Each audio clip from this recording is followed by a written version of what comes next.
Well, how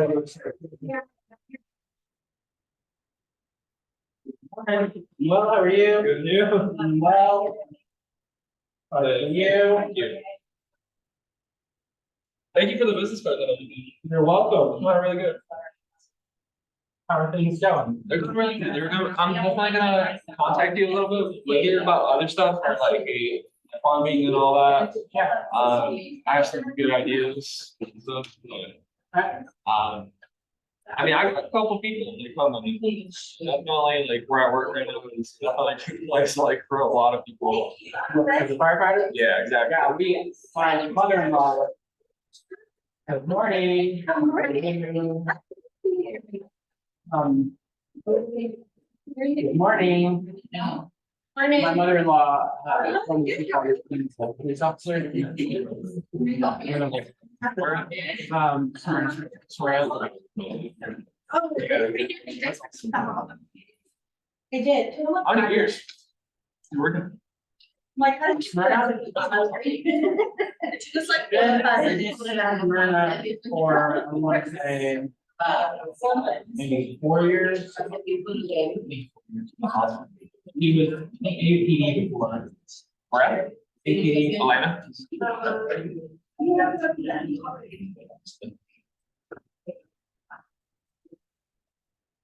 That's another thing too, so it's, you know, Gainesville. Yeah. So that's where my ambulance is like technically there. Pretty much, you know, like right next to the hospital. That's kind of the area that we cover and everything like that, so we get a mix of it. Literally like gunshots, good stabbing. Yeah. Actually, I don't get a lot of stabbing, I get a lot of gunshots, a lot of people get hit by bullets for some reason. That's just like the number one thing about it. Ever since like that was children, like that's the life of people getting hit by bullets and kids too. Like, it's just. We have like a thing that like, oh, he's at work today, so they're gonna be reading this type of bubble. He's at work today, he's gonna be running cover, like. My thing is kids choking and getting hit by bullets, which I hate the kids, you know? Yeah. Because I have a so it's gonna like. Yeah, we live in, by the way, we live in, our house is in Gates. Right. Off Browns Bridge, we're like 2 streets from Browns Bridge. Okay. All right, so you know Station 4 then, right? Off Station 4 off of the chapel? Yeah. The little tiny station and everything like that, yeah. Okay. So mine is pretty much you just keep going down, down Jesse to Browns Bridge, which turns up to Jesse Jewel, and then you make it right on that line, or I'm sorry, Cannon Road. You know where those new big apartments are? Next to the police station? You know that by any chance? Maybe. You know where that emergency signal light that is just always orange, you know, flashing, that's where my station. Oh, cool. So. We really live at our main, we live on our bay. Like, is this? Yeah, Browns Bridge is super nice though. Yeah. We live so close. And when you call 911, get Forsyth County, and then they have to. Oh, you live on the left side or the right side? If you're going, you are, so the left side, so it would be on the north side. of That's crazy. Yes, right, how much are the t-shirts? They start at like 29 bucks. So, and then if you get multiples, the price goes down. Yeah, like above 10. Happy thing about it. Happy Thanksgiving.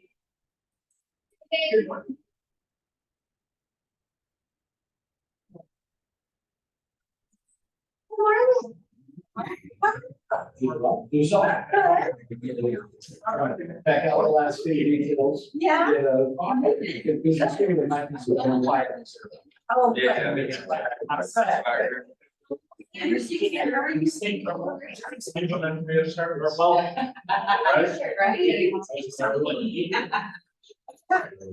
idea. There's something going around. I think I met your husband at Alpine. That was like, I'm like, I'm not gonna Did you guys just go on a trip? Yeah. Okay. Yeah, I did just have things that I can do. That's what you guys got though. Oh, yeah. Nice. Crazy. Yeah, can you kind of like show that like everything that you guys do a little more into like detail and everything? Tall and skinny. Yeah, tall and skinny. Yeah, that's nice guy, nice guy. You guys are doing your lifetime conversations? So I can. That little like stick on. But I don't really want to. If it messes up, I'm not buying you a new. I understand that. That's what I was like thinking, I was like. People are, some people are complaining about that. Yeah, Yeah. no, it's not really a thing that we're missing our. She was like. Is it possible? Yeah. Just gonna put some this in. Yeah. Can't go back like this, mess it up. Yeah.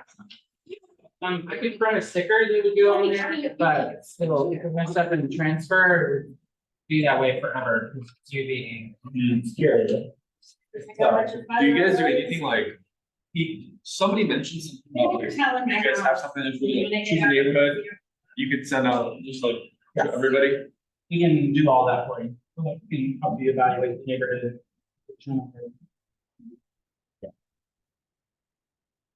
But then like, is there a way for like, for example, if I wanna do like a CMA or some people's like property? Like at your properties where it's like between 400 to 450 and everything, contact me for those relations. So sending a CMA to everyone in the neighborhood is gonna be almost sort of an undertaking. It can be done, but it's not something like we want to pass the CMA for everyone of your, everyone. But, you know, I feel like I can see you. However, you might get better off.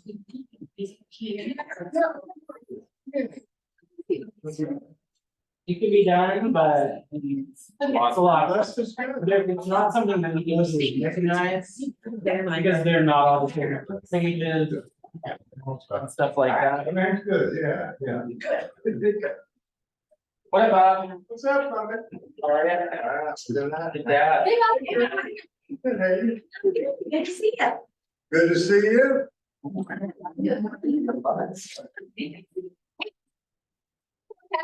I know. Oh my goodness, I'm well. Fighter's back. Oh, crap. That's what I figured. Good morning. Okay. Snow, yeah. I got here for 6 minutes. Yeah.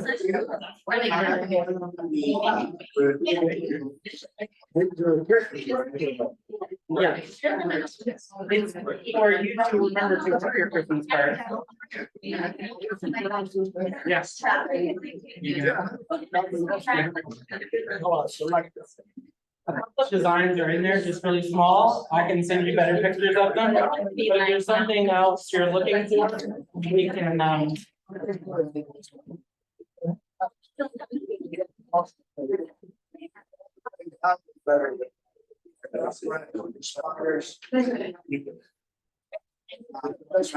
Layout. I was looking on your website, I think two visible things that I could.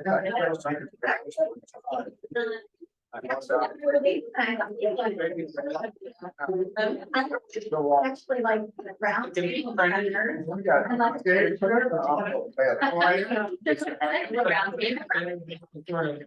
lay it out kind of, this is the screenshots of these cards and then how it drop patterns. So it's a quick take. I don't have anyone taking a photo.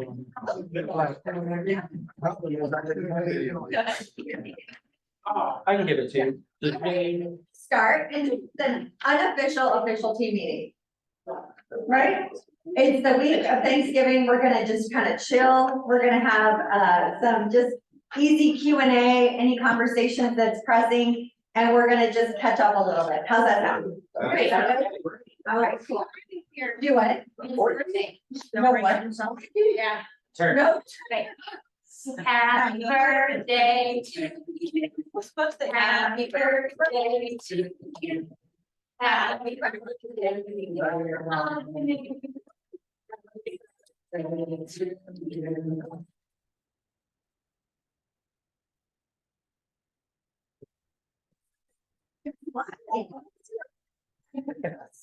gratitude on Thanksgiving week? Oh my gosh. So much. So much. Wow. Yeah. Give me one thing. Okay, so the thing that led me to KW Chattahoochee North is a choir that I joined at Johns Creek Baptist Church with Ron Maxwell. And I'm super thankful for them and that, you know, just that whole event, this whole season. So if you guys are looking for exciting Christmas music, December 10th, 4:30 p.m. at Johns Creek Baptist on McGinnis Ferry Road. Love it. December 10th. Love it. Love it. Who else? I'm super thankful for all the relationships that I have here. Y'all may come into work like coming home and it's really a family. So I'm just really, really thankful for all of you guys. Yes. Yeah. Me too. Me too. Who else? Are you happy? I'm happy. Yeah. Who else? Who else is thankful today? Thankful so many people showed up today. And honestly, the best group, yeah. I mean, Honestly, this is like coming from like a new like real estate agent, is like you guys actually like welcome people in very nicely. And I'm thankful for that, and obviously thankful for you too, so. Good answer, good answer. I just say I'm thankful for all of you guys, even though I wasn't here last Tuesday for Friendsgiving, because I was in Austin. My fabulous daughter coerced all of you into donating, and we were able to deliver 54 gift cards to the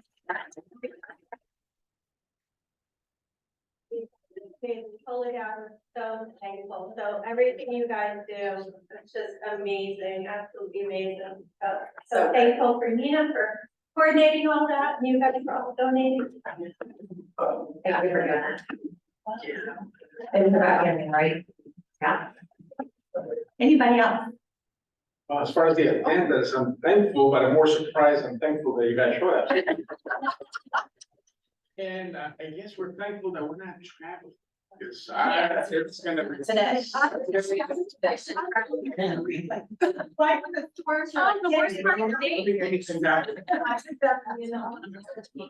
Most of us are traveling. I'm not, I'm trying to convince Rob to. Sorry, sweetie. Yeah. Thank you. Thankful that I'm not gonna be driving in the rain, or at least not, but very. Allison and her crew, in addition to me, did an amazing job. Getting everything done last week for us, and we don't, it's kind of like us, there's a lot of things that go on behind the scenes that the public doesn't see. Well, think about us as the public, and we don't always see everything that goes on behind the scenes to get celebration and other things going on here, so just thank you. Thank you. I love it.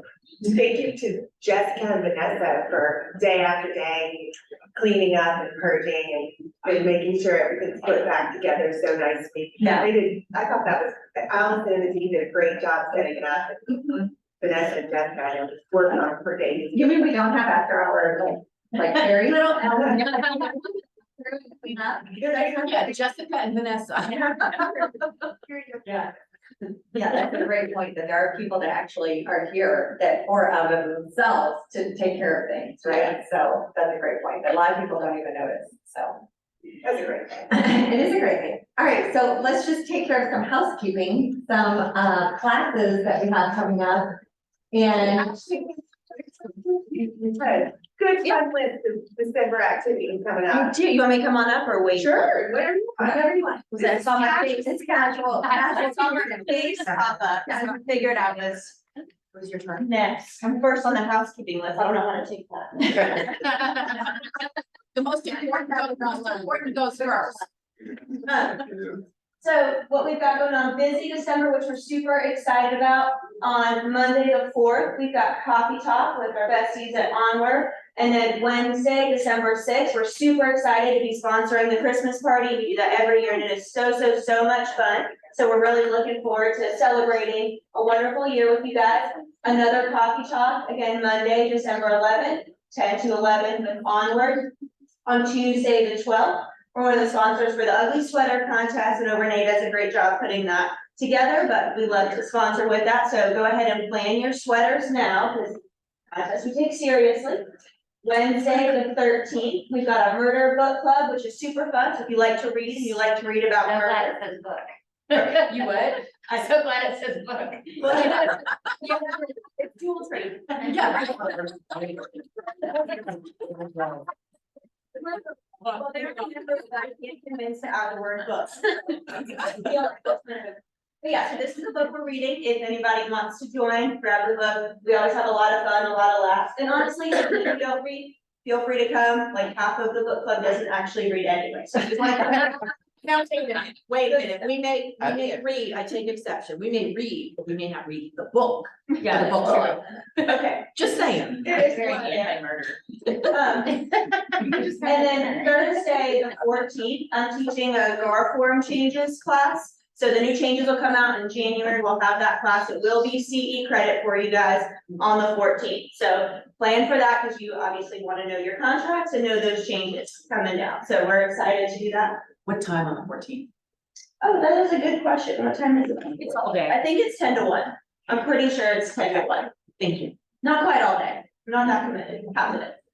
And then The what? Wednesday, December 20th is Flipping Mojitos, that networking event that we do here, if anyone is interested in coming to that.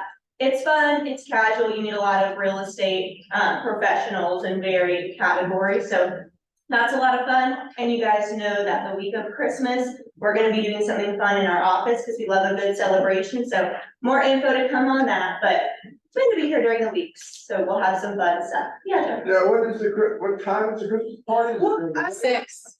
got announcement, yeah, it's on the newsletter, so. Which, Yep, it was on the newsletter. which is something that we're gonna actually be sending out as a Google form. And what way we want to be communicated about events. Yeah. The best, right? Because we send out so many different forms of communication. We send out the newsletters, we send out the Monday happenings, the, weekly happen, all of these things. What is and we send out daily texts, right? Yeah. I'm on a swivel thing here.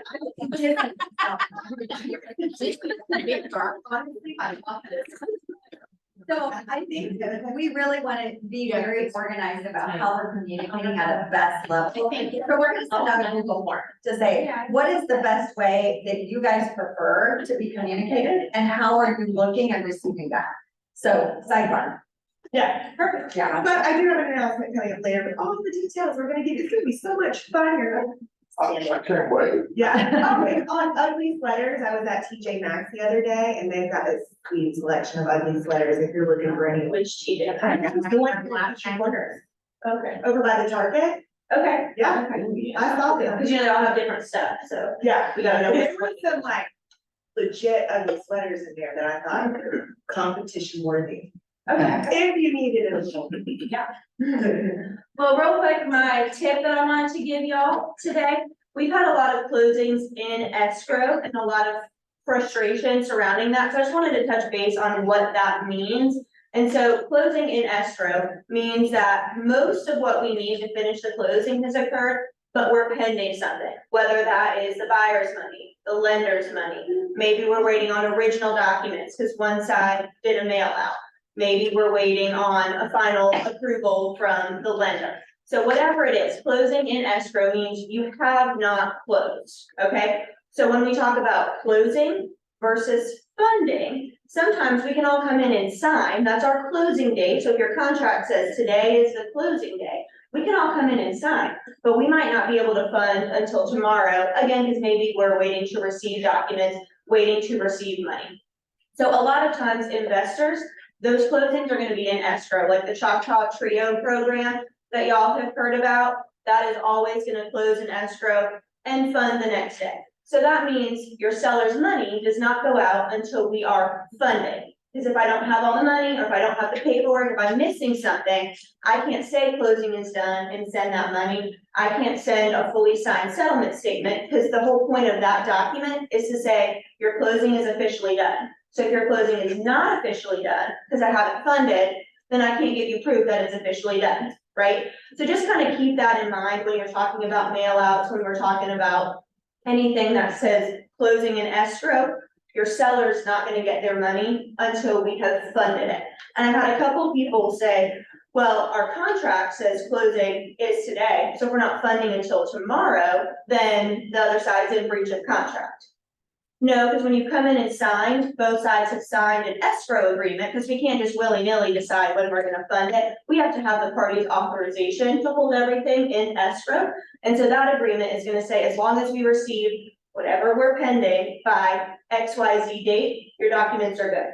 So typically, we're gonna make it a day or two past when you're signing, depending on what the situation is, what we're pending. So know that the other side is not in breach if everyone has signed an agreement saying, closing date is the 21st, you know, we can hold my paperwork until the 23rd and then fund it. Does that make sense? Yeah, and would the buyer get the keys then, once you're closed and not funded? So I would recommend that keys don't come through my office, so I'm not gonna mandate what happens with the keys, but your seller still owns that property, so that's an excellent point, thanks for bringing that up. If you represent the seller, I would highly recommend not giving the keys. So just be careful with that, that is another question that we get a lot, but your seller still owns it. Also, they should not go cancel their homeowner's insurance policy, because they still own it, right? Your buyer's gonna have to get a new policy, but your seller needs to keep it until they truly don't own the house anymore. And also keep on utilities. Don't turn off utilities. Yeah. Yeah, because you just never know. And then one last thing that I have for you guys, I've got a little bit of an announcement. And like I said, you guys are like family to me, so I wanted you guys to hear it from me first before you saw any kind of post or announcement about it, but I'm having a baby.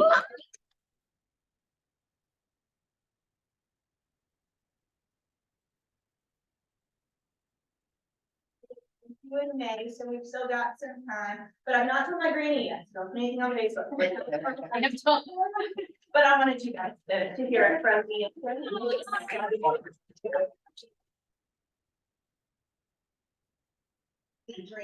Murder book club. Many people were. All of the we graduated.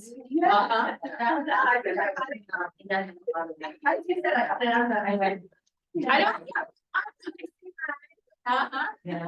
don't. I appreciate you guys so much and happy Thanksgiving, friends. So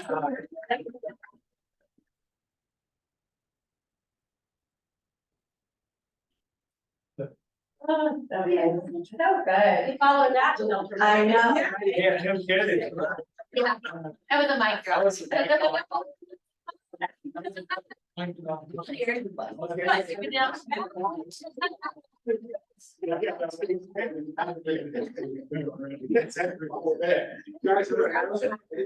Yeah, I'm not pregnant. Let's start with that. All right, there you go. Oh, good enough, though. Yeah, yay. Okay, well, I do have good news. It has nothing to do with children. It is about interest rates. So last week, we saw rates improve. We got some amazing, CPI information, data, inflation. The numbers were all really, really good. So, we've been on a happy little roll. Basically, inflation numbers for the month came in at 3.2 versus 3.7. So that was really, really good news. So it's down, kind of the right way. We're kind of seeing housing start to catch up a little bit. We've talked about that lag before. Rents are down a little bit. We all know appreciation is still happening, but at a slower pace. So those numbers are kind of getting into the data now, so we're seeing an improvement. So hopefully that continues.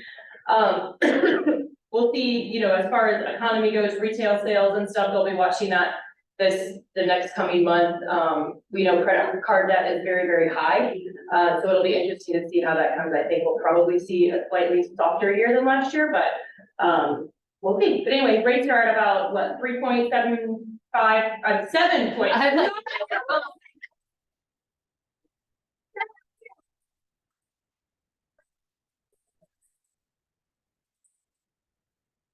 No, 7.75-ish, they're down from about 7.5, so we're in that lower 7 range. Again, we've got products for first time buyers that are even better than that, so really, really good news on that front. So, do you wanna talk about Yes, yeah. what we're thinking might happen in the future? Yes, yeah, so they pulled up the expectation for potential odds of rate cuts next year, which is crazy. I mean, for the last year and a half, all we've been talking about are odds that they're gonna increase the interest rate.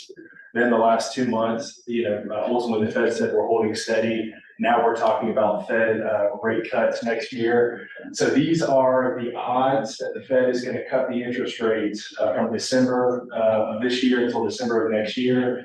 This is a great conversation piece with your clients who are on the fence. I can tell you what my take is on this and what conversation I'd be having with buyers, but you'll see in May of next year, there's almost a 70% chance that the Feds are gonna decrease interest rates in that month. And it gets higher and higher next year. So, I'm having conversations with clients right now. It's a great time to buy. You're getting in with less competition while rates are higher, knowing that you're gonna be able to refinance potentially into the middle, late of next year. So some great ammunition for you guys. Is the program you guys have still cutting off December 31st, or is it been extended? So I actually sent an email to James last week to ask about that. I'd like for it to continue while rates are in the 7s. And that's what I put in my verbiage, and he said, I'll get back with you. So I'm So it's hoping not official yet? it's not official yet. That's, when it came out, that was the end of 2023, but I'll let you know if we get that extended. Okay, awesome. Yeah. And then one more program that we now have 1% down, to where new revs, our parent company will offer up to $5,000 or 2% of the purchase price for the down payment, the lesser of the two. So that goes all the way up to the conforming loan limit of $750,000. They can get up to $5,000 off of their down payment at that purchase price. But if they want to truly utilize the 1% down and get the 2% of their full down payment taken care of, purchase price would have to be somewhere between $250 and $275. But they're able to retain the $5,000 down payment assistance of $750. Yeah. That's great. Is that a grant? Yes, it's a grant. Yes. So Yeah. not, ultimately, we're Not not, paid back. we're not having to send it out to, Georgia Dream and have them underwrite it. This is quick. You can close quickly. It's a great If product. they sell the home within a certain time period, you have to pay it back? It's a grant. It's a grant. Okay. So you guys I'm It's free money. For me, like Right. comparing it to Georgia Dream, Georgia Dream is one of the programs that covers the whole state that people ask about. It is horrific to go through it. Right. I think that the standard is 7,500 now. It used to be 5,000 at 75, but when you actually price it out, it's a 2% origination fee to do the loan. So if you've got a $300,000 house, they're paying $6,000 just to do a Georgia Dream loan that they wouldn't be on a regular FHA loan. Right. So they're eating up most of that. This is a standard, I think you said you priced it out, it's like the regular rates. Yeah. There's really no catch. They're getting $5,000. If they don't have to pay back, there's no additional origination fee. It's all in-house, it's coming from us. You can close as fast as we normally close. You're not sending it out, doing a 45 to 60-day close with the DPA program. You said it's income based, right? Yeah, yeah, and it's the first time. It's income. Yes. Similar to other ones, there's always gonna be an income cap, there's always gonna be a first time home buyer requirement, I'm pretty sure this will have that, yeah. Do you guys But- have a graphic or something that you could? We will, literally, this came out like 3 days ago. Yeah, and that 1% and the $5,000 grant can go together, they go together, they're not two It's different. the same product. Same product. And how long does Georgia Dream, how long is this out? This isn't Georgia, this is, I was comparing it to Georgia Dream to tell you that this one's way up here, Georgia Dream style. Yeah. It's a great program.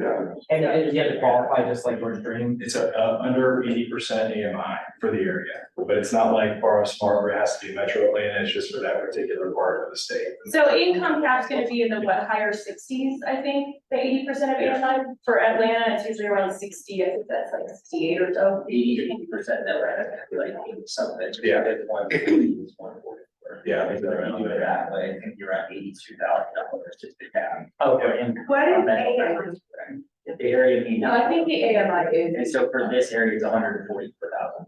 Yeah, so it's 80% of that. Okay. But yeah, actually remind me about the 3,000.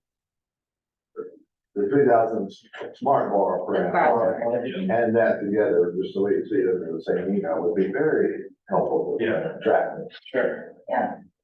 Yeah. Good. And I would just say, why would sending that to your clients not be a great idea? Because it's all. But wait, it's gospel. So this is great information for us to have, Yeah. to have a great conversation with our clients. Actually, But maybe you don't- should send it and say, this is the timeline you wanna beat before the market. It's the. Yeah, as long as you back it with the right conversation, right? Yeah. Draft 1970. Yeah, just don't send this to them and say, oh, right? It's just, we have to have the right conversation around it, so. Good stuff. Awesome, thank you. Thank you. Happy Thanksgiving. That's it. Let's wrap it up. Chat it up. Let's chat it out, chat it out. Okay, this would be a good time for us to just bring our thoughts. Oh, are you calculating over? I would just think it. So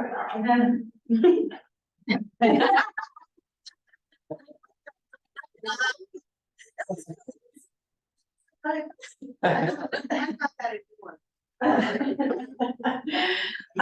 thought we would bring our questions, our concerns right now, our thoughts about what the next, few weeks brings and what your business looks like that we could talk through, just in a discussion format. It's quiet. And the room is.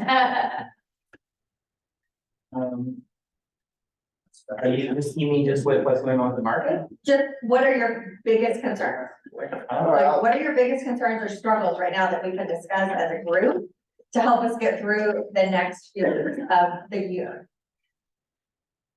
Well, I've got a house, 335 Covington. I promoted it well, did an open house that nobody came to.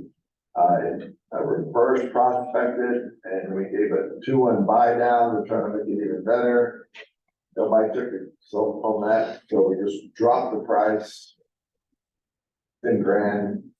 We're still in a sweet spot of where it should be priced at, but I can't get any movement on it.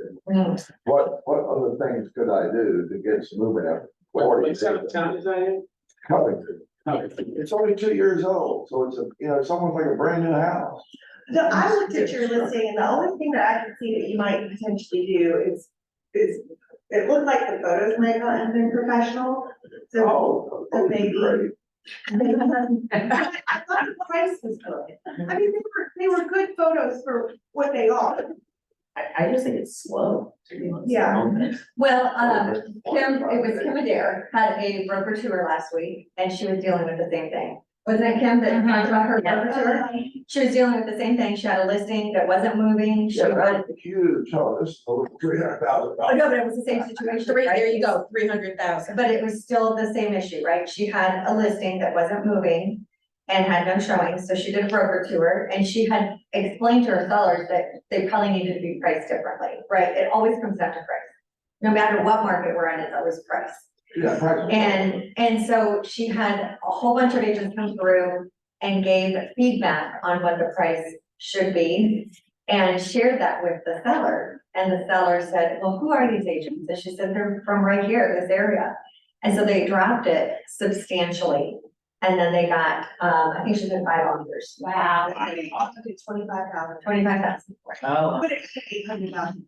No, it was- Or 16, so apples to apples. like- right. So you have to drop the percentage to be substantial for what your house price is. And you just have to be at the right price point for that price of a house, right? I'm curious, with Kim's, so with 5 offers, did it creep back to closer to where it had originally been? No. At all? No. Not even? No, because it was more than what she had suggested to be listed for though. To originally, Okay. Okay, Right. that's good. so as it was, they were priced way higher to begin with than they should have been. So Kim was here, Kim thought she'd be here, the client wanted to be here, until finally she had the confirmation that it should have. They should have been there. One of the first questions, I get a lot of calls, right? In some cases, we prep prior to the listing and we price strategy and we do a number of different things. And normally we get good results that way. Sometimes, and I do have agents in both market centers that they've been doing this for a little while, so I don't get the when you think, price call, before they actually go live, right? So it's afterwards. So I've gotten 2 or 3 of those calls in the last month. My listing has been on the market for 17 days and great pictures, nothing has happened. My first question is always this: what is days on market in that area? Yeah. And in that price point? Yeah. Because if days on market is 30 days and you've been at it 10 days, well, that should have been part of the conversation, right? So there's 3 things. One is you gotta figure out the right price range, always. What moves the needle with, between the price range is the motivation of the seller and the condition of the property. And the 4th element is gonna be price strategy. Regardless of whether the value is there and the property is worth every penny, is it a good price strategy to be at that price point? Or does the property benefit from being at a little bit lower so we can generate the quick sale, the multiple offers, which, by the way, we cannot guarantee, and go from that perspective, right? So take a look at all those things. Yeah, that's great. And back in the day when the market was 6 months supply, that's when the normal was 6 months supply, when I was selling in 6 months. What I became in the habit of doing was talking to my sellers and saying, hey, Mr. Seller, here's what we're gonna do. At that time, it was 6 months, so I would say every 30 days, I'm gonna sit down and talk about the market with you, if we have not sold. So right now, our conversation needs to be with our sellers. The market time is 2.5 months, right, on average. So every week, I'm gonna sit down with you and go over the market. So the strategy would be evaluate the entire area. How many homes have sold in the area in your price range? How many homes are on the market that is your competition in your area? And this should be our practice every week for our sellers right now. And the expectation that you're gonna communicate with them every week. So how many homes are you in competition with? How many homes have gone under contract since you listed in that price point? And what is the average days on market? So then you share with them everything you've done since you've listed, all of the data that you're sharing with them as far as what's gone on since you listed. They will self-discover if they're in the wrong price range or not. Because when you say, hey, since we've listed, this is how many homes have sold or gone on the market that is competing against us, what do you think we should do now? That's from the data, after looking at days on market, what's sold, it's pretty right where it should be, but it's just an area where if the neighborhood is boring, there's nothing in that neighborhood, but it's a nice house. And some people come in and say, we like the house, but we want something with a better neighborhood, and you can always drop the price, but it's still priced at where other ones that are smaller are selling at the same price. So why something that's cheaper than the smaller per square foot? They're just ideas of that. We never had one go this well. MMO, was saying about looking at the area and what's sold, and if you wanna have, that to present, the MMO report does have that editable, where you can put in Covington in there, and it will pull up just what's in that city, so you can have like a general, and then narrow it down to the neighborhood and the area, so that you can present everything to them. Because at the end of the day, if everybody's saying that the house is great, they want a better neighborhood, there's gotta be price motivation. Yeah, and we have to have that expectation conversation with the sellers up front. Hey, if our house has not sold in 30 days every week, I'm gonna be sitting down with you and going over the data. Is that okay with you? So that they know right away that that's our strategy. And you can compare so many showings we've had. In 12 showings or in 2 weeks that we have not had an offer, it's gonna be price or condition or both, right? So you set that up from the beginning. So our conversation has to be different right now. Showing time is a great resource for that too, showing the data, what buyers have commented, because it's not coming from you, it's coming from the buyer's agent, and you can print out a comment. And see how the majority of people who said price was too high. Most of them always said it was price right. Well, even when people say price right on showing time, They don't. if they haven't offered, that still means price is too high, Yeah, that's right. Yeah. Yes, Mary Ann had one first. And remember also new construction is really pushing a lot of things going on right now. And there's a number of new construction that didn't end up showing up on FMLS. It might be on Georgia MLS, but might not be on any of them. So there's things that are going on that could also be affecting, especially in the Covington area, there's quite a bit. And they might be putting people under contract to close after the first of the year. Or they might be trying to get closed by the end of the year. Yeah. So just, Georgia MLS is big out there, so just scope that out a bit too, maybe that'll help. And I had that, one of the people said, my client loved the house, but she wants a new construction, and I told her this, a house is 2 years old, you already got all the builders. Warranties fixed after all the time you're dealing with that for a year, and it's, it's just like in the house. Now he wanted a new construction, and of course you pay more for the construction than the house.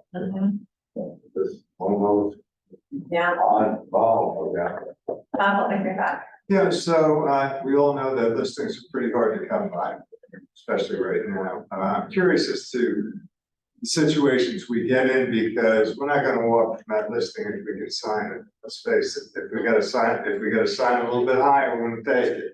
I don't necessarily know anybody who's walking away from possibly a listed property that you might be able to sell a lower price down the road. So I guess I wanted to throw that out to the group as anybody in this room walk away from a listing they could have had because the seller wanted too much for their property. Great question. I have. I mean, just crazy, Recently? No, crazy number. no, not recently, but yes, I have. Oh, okay, but I mean, the number was nuts. And it's been on the market for over a year, still is, I don't think it ever sold, to be honest. I mean, let's face it, man, if we have to pad it a little bit, and eventually we know we're gonna come the other way, and the market's gonna tell us. But I mean, has anybody been, walking away from the listing appointment? It could be theirs, because that seller was a little bit on the high end. A little crazy, but not, totally out of the universe. Yeah.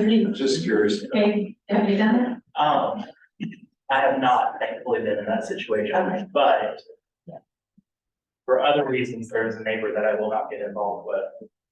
That wants to sell their house, their property, actually lines up against my mom's. And it would be great to help choose our neighbors, but there is a massive disconnect between what they were asking for the property for almost a year, it just went off the market. And realistically, with what the property means and the area, what it would actually go for. And so while I haven't done that, I think there are definitely instances where you just have to be realistic, and someone isn't willing to also be realistic.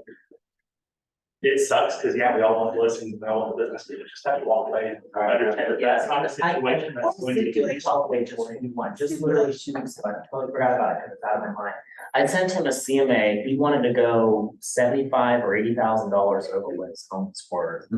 And, I said, well, it sounds like it's above what it's worth at the moment, for what you're wanting, and that's totally fine, I get it.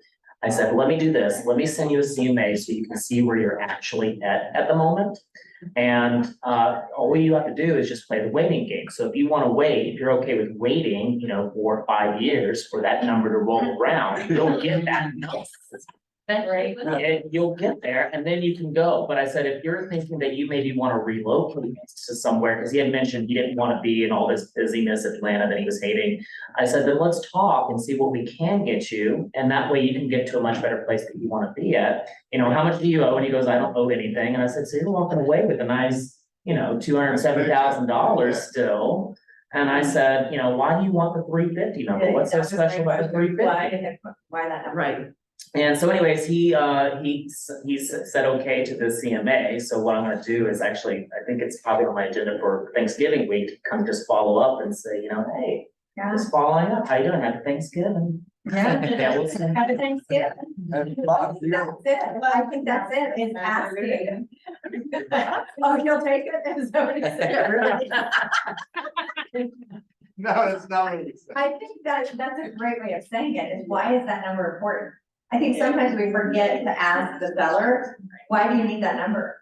Why is that number important? Because if we don't ask the right question to the motivation, then we skip over the whole purpose of why they want to sell.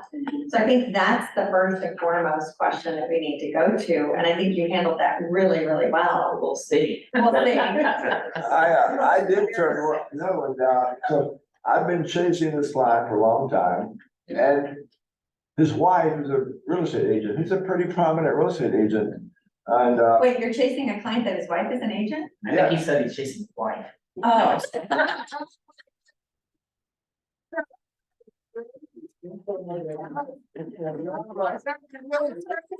you wanna relocate?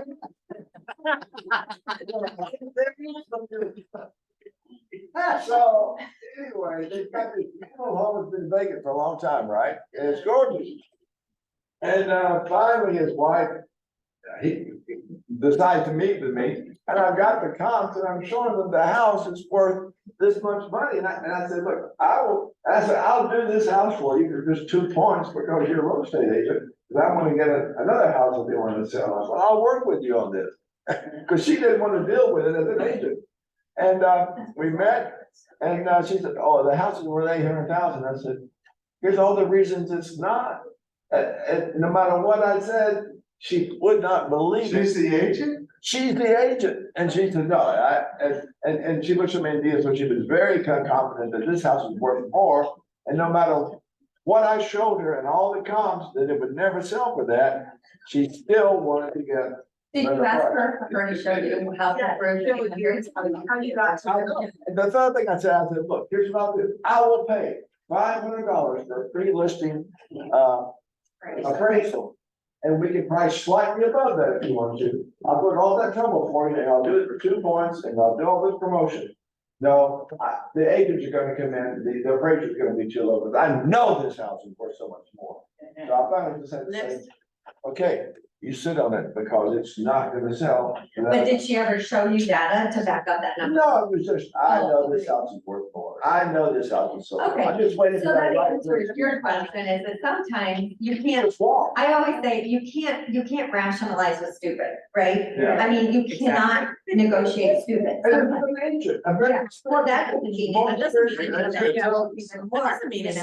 So to Joe's point, I have a client that I'm working with right now. I'm trying to get this listing. And there is an agent that lives in the neighborhood, and she's been talking to him, so like that, and she's like, well, she told my client, I wouldn't list my house, talking about the agent's house or personal house, for less than 700,000, when this is a $400,000-$500,000 neighborhood. And it's just, she's emotionally attached. Yeah. And that's where, that may be where a lot of that comes in, Joe. She's thinking about her house and what she wouldn't do.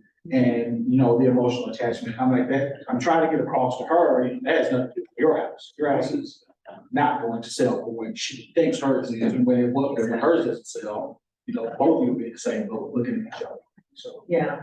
It happens like that. Looking at each other. You're both sitting in your houses. So. Paddling upstream, trying to figure out what.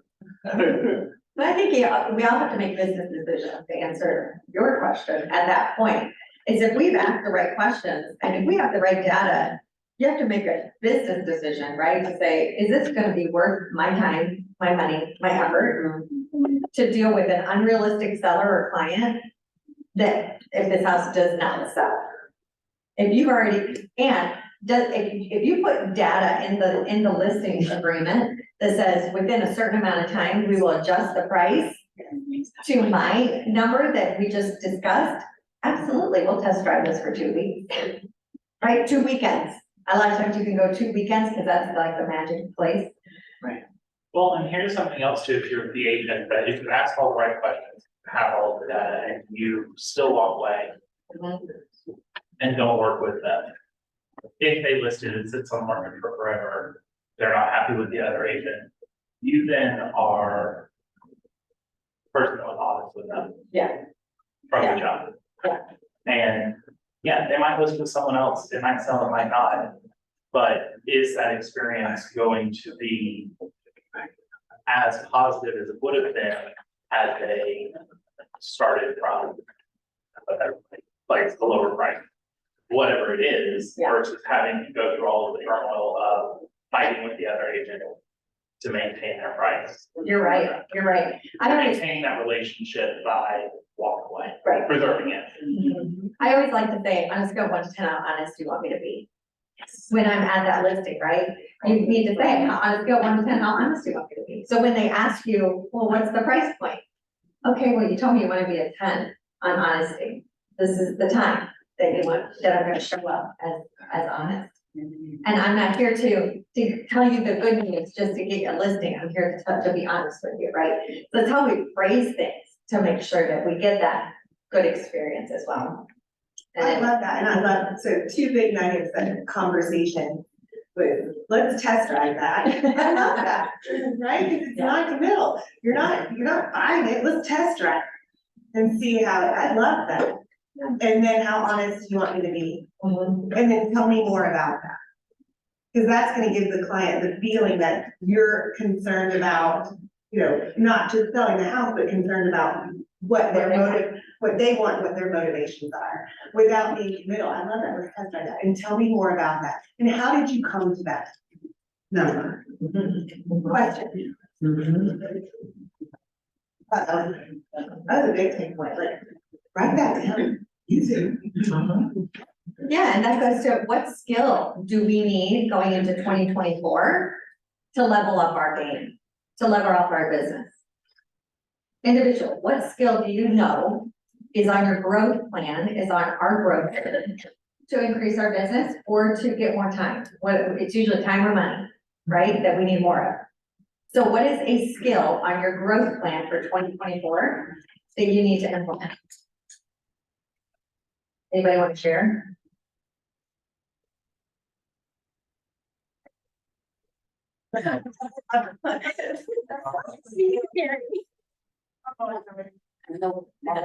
Oh, sorry, Mary, go ahead. I was just gonna do a quick follow-up before I do the growth plan thing. On Joe's point of paying for a pre-listing appraisal, give consideration to Mr. and Mrs. Seller, tell you what, let's get a pre-listing appraisal from DS Murphy. We know that they're top, blah, blah, blah. And at closing, I will credit you 50% of that appraisal.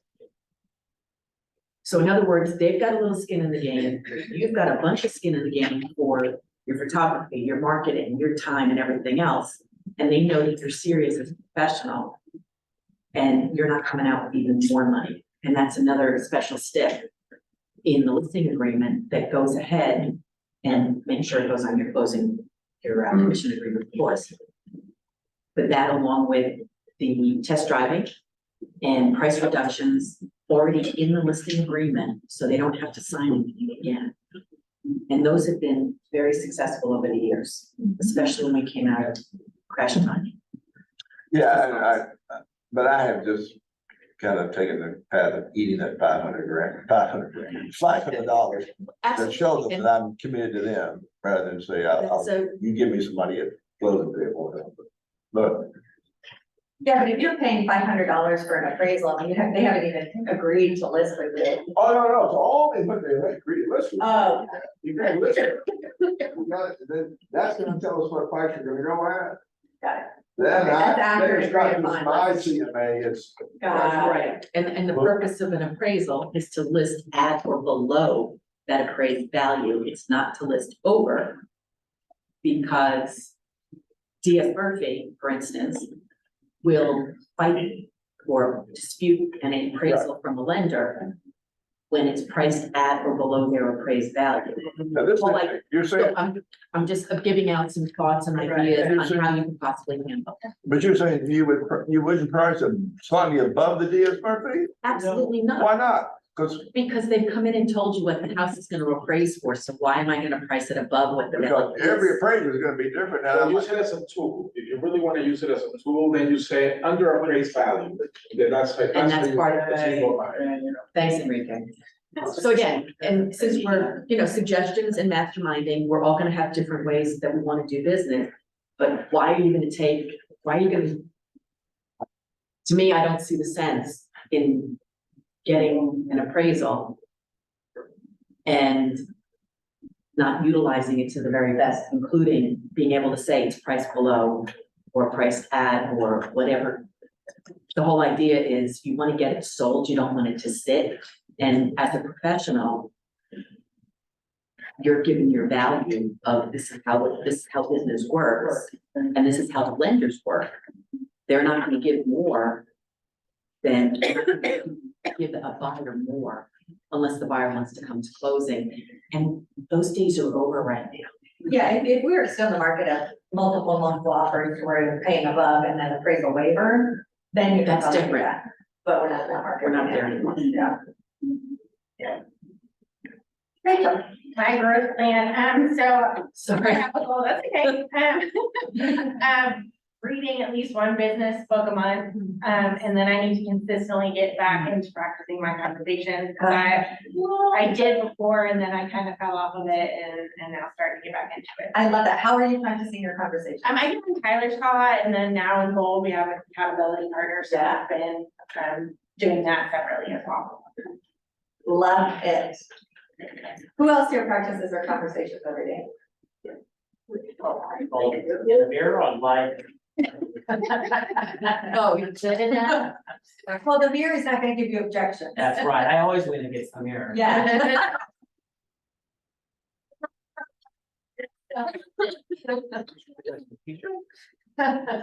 Strong conversation, you're. Yeah.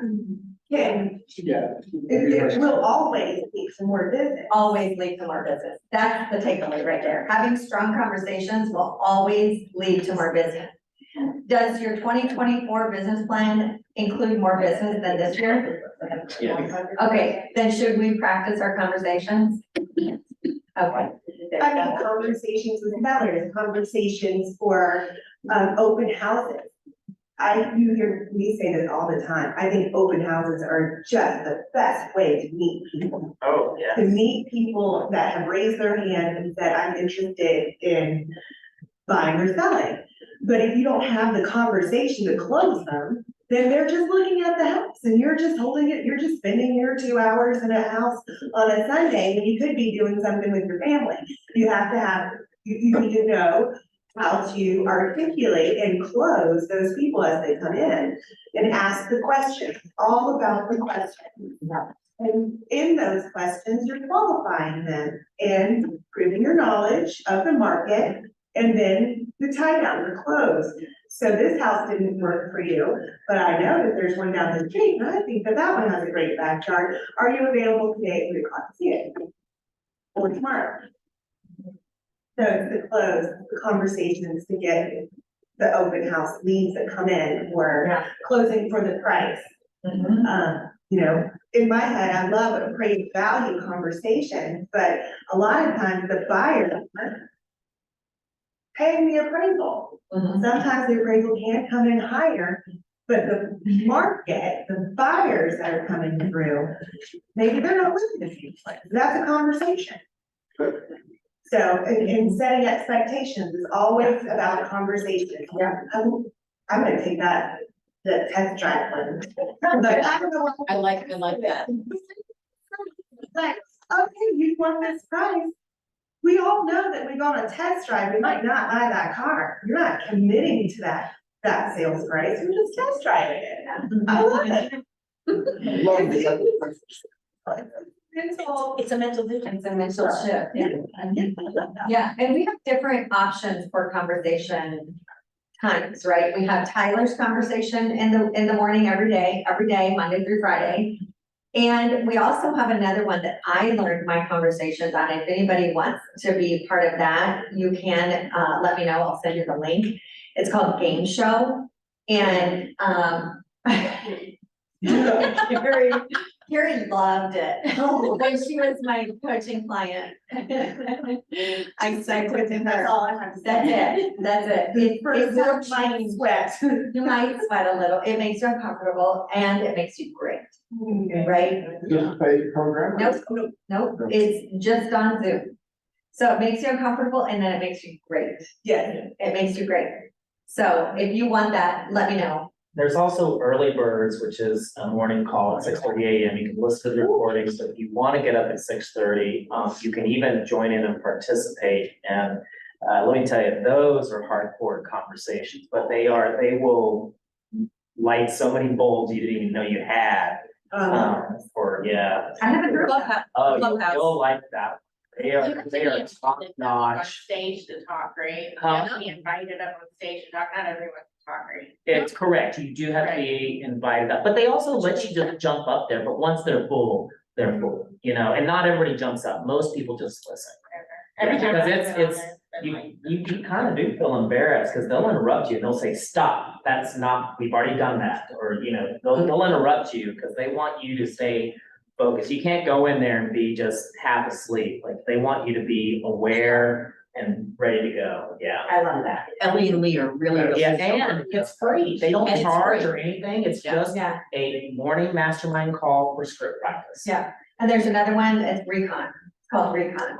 Yeah. Yeah. So there's no excuse. But No there's excuse. a lot of information, when you go, like, going on that one that made me nervous and sweat.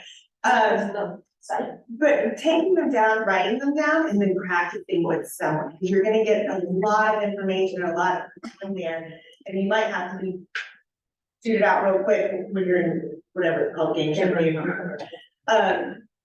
But practice, find someone to practice with, that you can stumble and mess up and start over and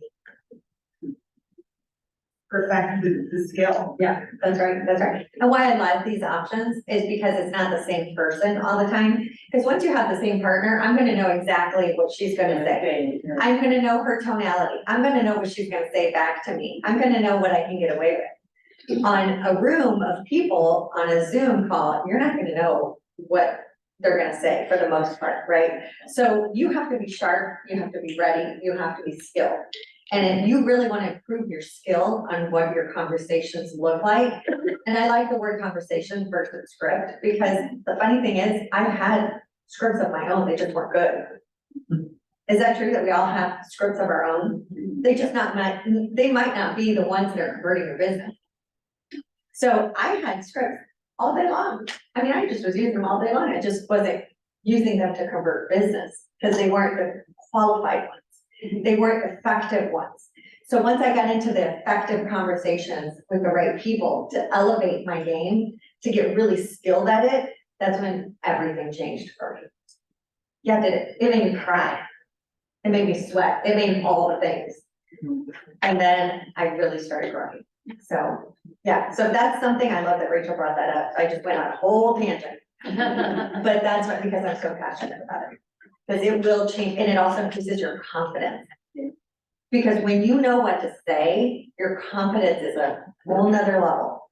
Because half the time we're in our head going, what am I gonna say? I don't know what to say. Oh, shoot, they just said something. My face is red, my neck is red. Y'all know what I'm talking about, right? Oh, yeah. Yeah. Oh, I'm so telltale. I am like, oh, shoot. Red, just, you know, Yeah, and now I'm not even listening to what they're saying because I'm so in my head and my confidence is dipping every step of the way. I know everybody here has known that because I know exactly what that feels like. So once I know what to say, I can listen intently to the other person and not have to worry about what I need to say or what my skin tone is changing or what my thoughts are racing. I can just be present and in the moment. Does my confidence increase? Absolutely. Does my intentionality increase? 1,000%. Guess what? Does my conversion increase? Yeah.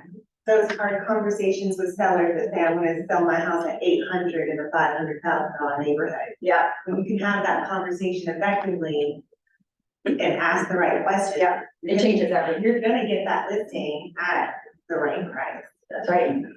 Without having to go chase them afterwards and follow up for the next 3 months. With all the price reductions. That's right. saying disappointing news. You never wanna have that conversation over and over again with, Yeah. oh, it didn't sell. Yeah. So now what are we doing? Speaking of, next Monday, I'm sure you guys have gotten emails about it. Andy Peters is going to be having a call at 4 o'clock. It's a Zoom call. It's gonna be covering, because we were supposed to have a call on Friday or meet a question and answer time. We scratched that because I wanted to come from Andy. I want you guys to all be part of that. I know we've sent it out. If you guys did not get that email, let me know. We'll send you the link for that Zoom. Because we want to have an idea of who's all gonna be there. everyone needs to be there. If you're thinking, oh, I don't know, yes, you do. Everybody needs to be on that call. It's addressing the lawsuit, it's addressing the commission situation, it's addressing everything, and he's the right person to hear from. So if you haven't heard, yes. But are we having that much of a problem in Georgia with our guard forms and the way we've been doing? It doesn't matter, because we need to get ahead of it regardless, because it's affecting. It's such bad press. We need to get ahead of it. And all of our clients in Georgia are listening to the news of what's happening. Yeah. And there are more and more lawsuits happening every single day based off the verdict of the Missouri one. Yeah. So we need to be able to have effective conversations with our clients to address our value. So, all right, so. Because they're gonna come to you soon and they're gonna say, hey, I heard about this and I'm not gonna pay a buyer's agent. And what are you gonna say and what are you gonna do? And there are people not offering compensation right now. Right too. now in Georgia. In Georgia, regardless. I have friends contacting me out of nowhere, I'm talking like 16-year friends, on Facebook, right? You know, that I'm announcing I'm a real estate agent, asking me, what am I doing signing my name to these people? I don't have an answer. Yeah, so that's why it's important for us to get as much information as possible. You are seeing guard forms, that they're saying, I'm paying nothing to the buyer compensation. Not guard forms, Not listen. listing. The guard form is solicited, Yeah, that pay yeah. nothing to the That's buyer. right. So you've got the buyer is gonna have to be paying it. You're seeing this happen? It's happening. It's providers. Just wait till John Oliver does it this Sunday. You know, John it's, Oliver. but just because Georgia discloses, right? Georgia is one of the 5 states in the country that discloses. And so our contract clearly states who's paying what, how it's being paid, who's getting paid. Just because we disclose doesn't mean that that verdict isn't going to affect a seller's decision on, are they now willing or not willing to pay the buyer? Just because we put it on the form and they can't say previous to today that we didn't tell them. Because I think a lot of the sellers got into this lawsuit because they didn't understand how they were paying another agent, and was 6% really standard or was it negotiable? It's always negotiable. And the national average for listing commission is 5.23. So that's clearly states that it's not 6. But that conversation is gonna come to you if you're in a state that discloses or not. Yeah, and guess what it means? We have to have good conversations. Well, yeah, I mean, that's Yourself. what I was saying, right now, maybe we're going off track here, I was going to say, but, so you told the seller, look, here's why it works this way. You pay the commissions because the buyer has to pay all the closing costs. Why is that? So if I was a seller and I sat down and said, wow, No, and we can't tell them you paid. right, That's actually against the law. So by now, To say to the seller, you pay the commissions for both buyer and seller. You have the option, Mr. Seller, to I pay. understand this contract says you pay this, this is why it balances out, well, Yeah. you pay the commissions, the buyer pays the closing costs, so that you get it closed, quicker close.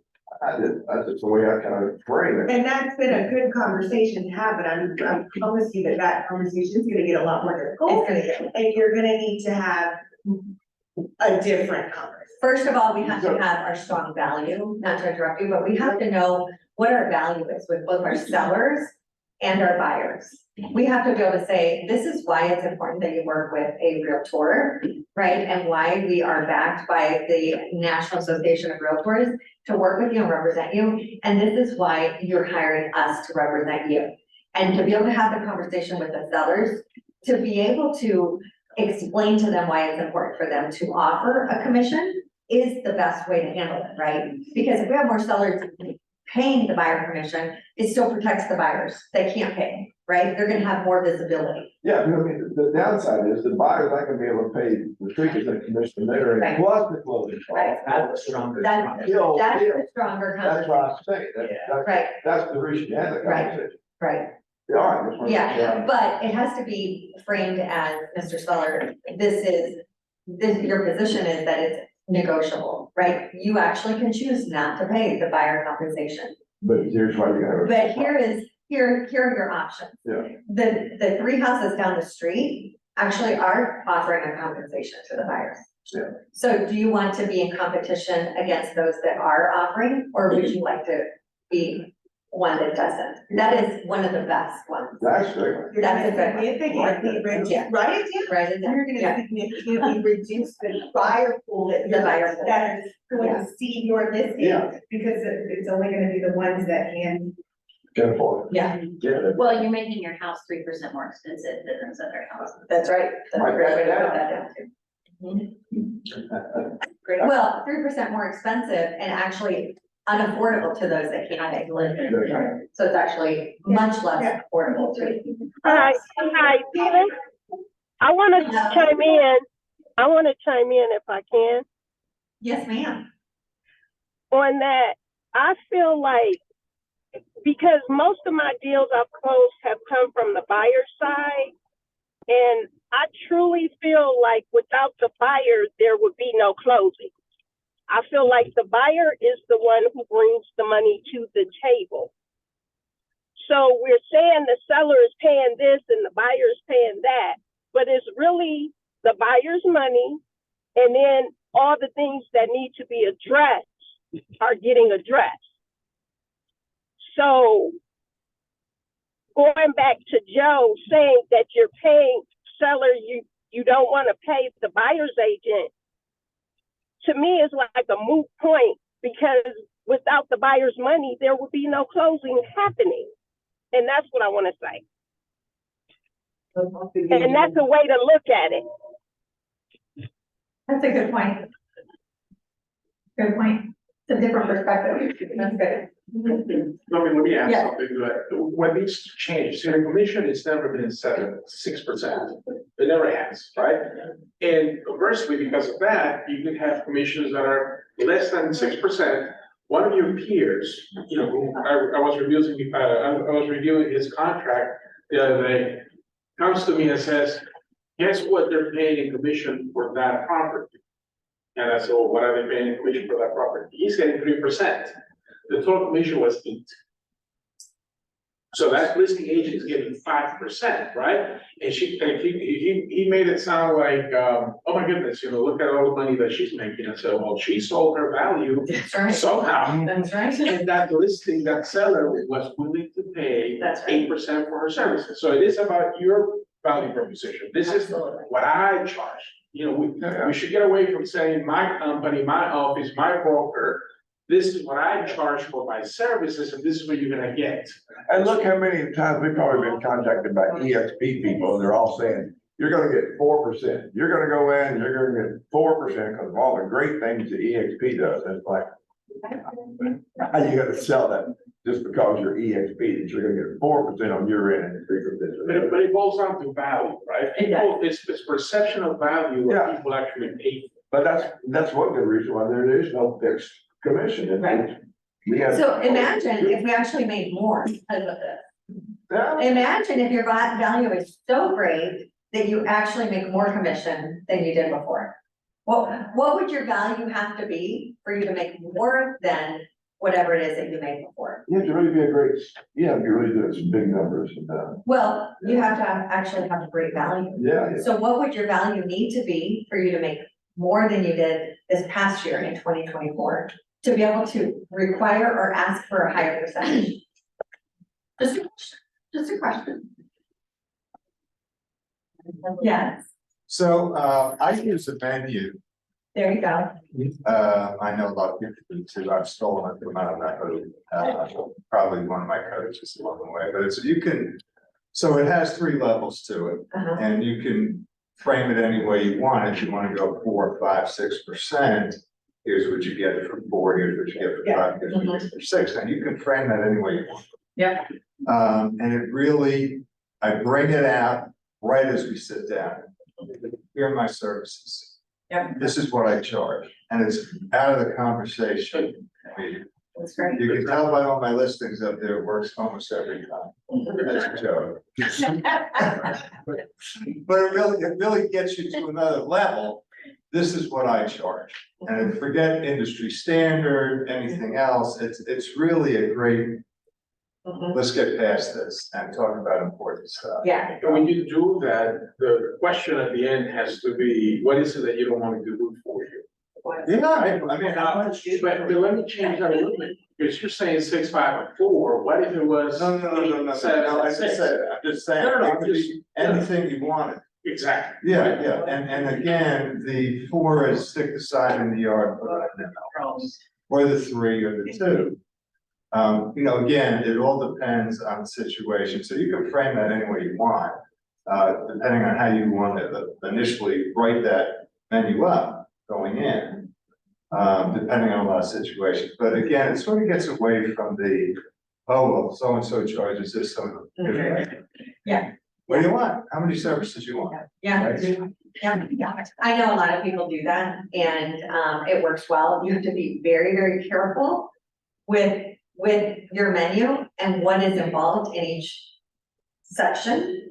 As long as you can explain it at a high level, and if you have questions about that, of course, come see us to be able to explain it at a high level and to be able to offer the value that you have at each level. Because that's where it could get tricky. Yeah. All right, well, so if anybody needs the link for Monday's call, please, whatever you do, don't miss that call because it's not recorded. And it's not going to be, what else was it? The link we have to send it to you, but it's not recorded. Yeah, it's not recorded. That was it. Okay. So we have a Christmas party coming up. We are so excited, it's our 20th anniversary, so we're doing a roaring 20th theme party, and it's also going to be casino night. Thank you, Bob Morgan, because Poker Night was a huge success, thank you, Dallas. Yeah. So we're gonna expand it to be casino night, so we're gonna have craps and roulette and blackjack and poker, and it's gonna be super fun, and we're very excited at Roswell Country Club. And it is. And DJ too, so they'll be dancing as well. Yeah, and but here's the, Casino night. Roaring 20s, so this is a themed party, so if you wanna come in your dapper outfit of black dress or.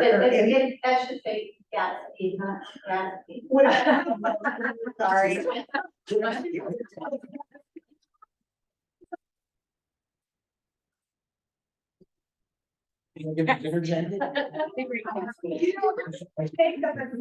Somewhere.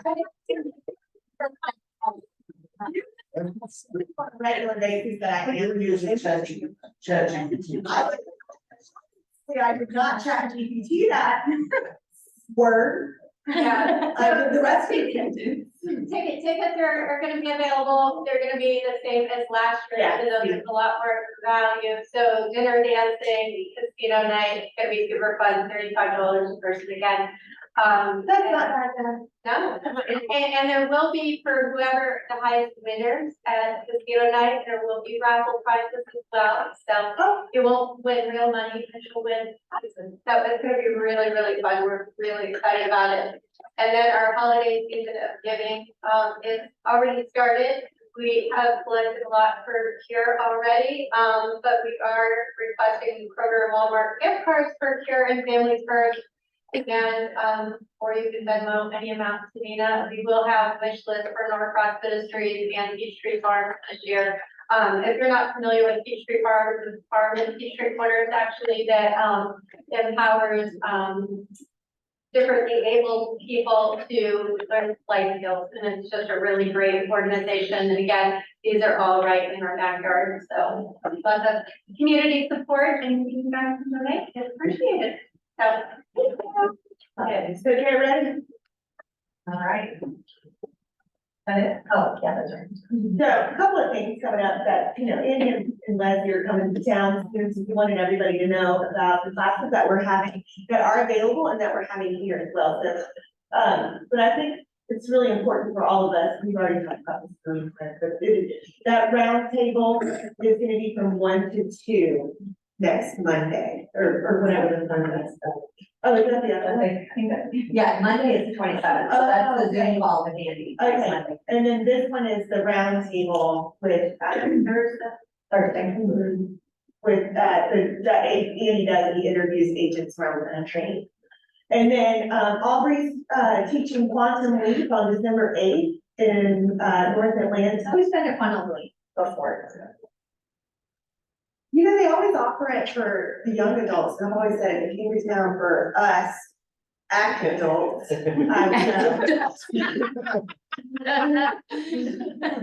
Quantum Leap is really great.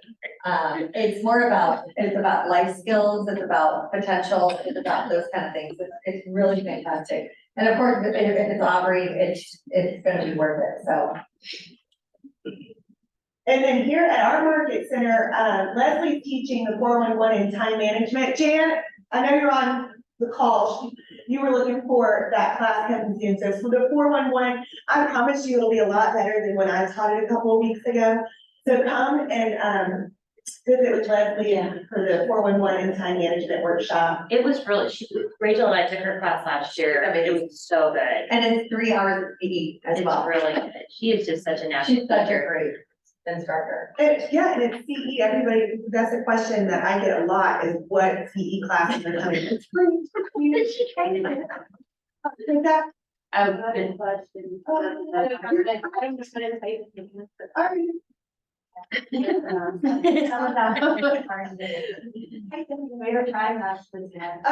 And then, Andy and Leslie will be in North Atlanta the following day for a business planning clinic. So if you want to learn from the experts.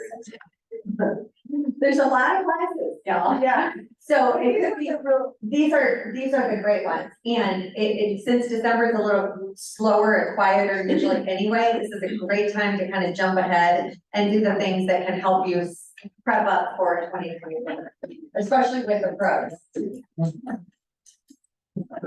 Is that clear? That's it. Awesome. Any takeaways, any final thoughts as we wrap up? We can't even get a round table done in it. Son of a gun. I really tried hard to, be aware of your target. Any takeaways, any final thoughts, you guys? Yeah? Was it good? Was it a little different? Okay. Great attendance, I think. Good, and in January, let's kind of start stepping up our team meetings kind of thoughts.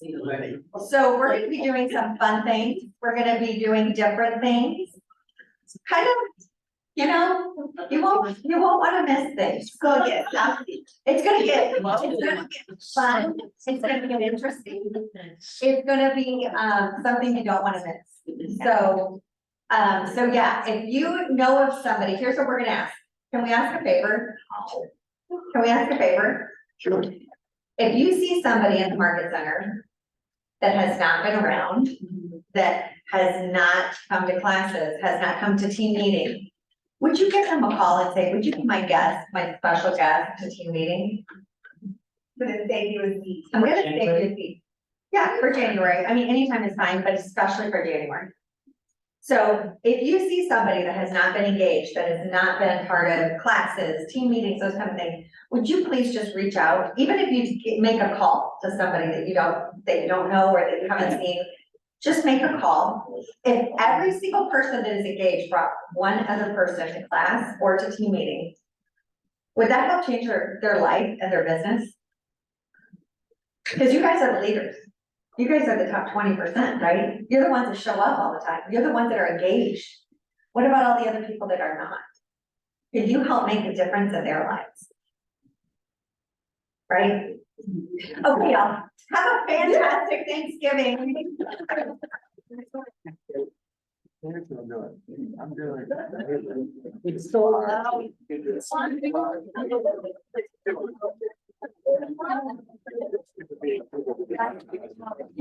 Oh my God.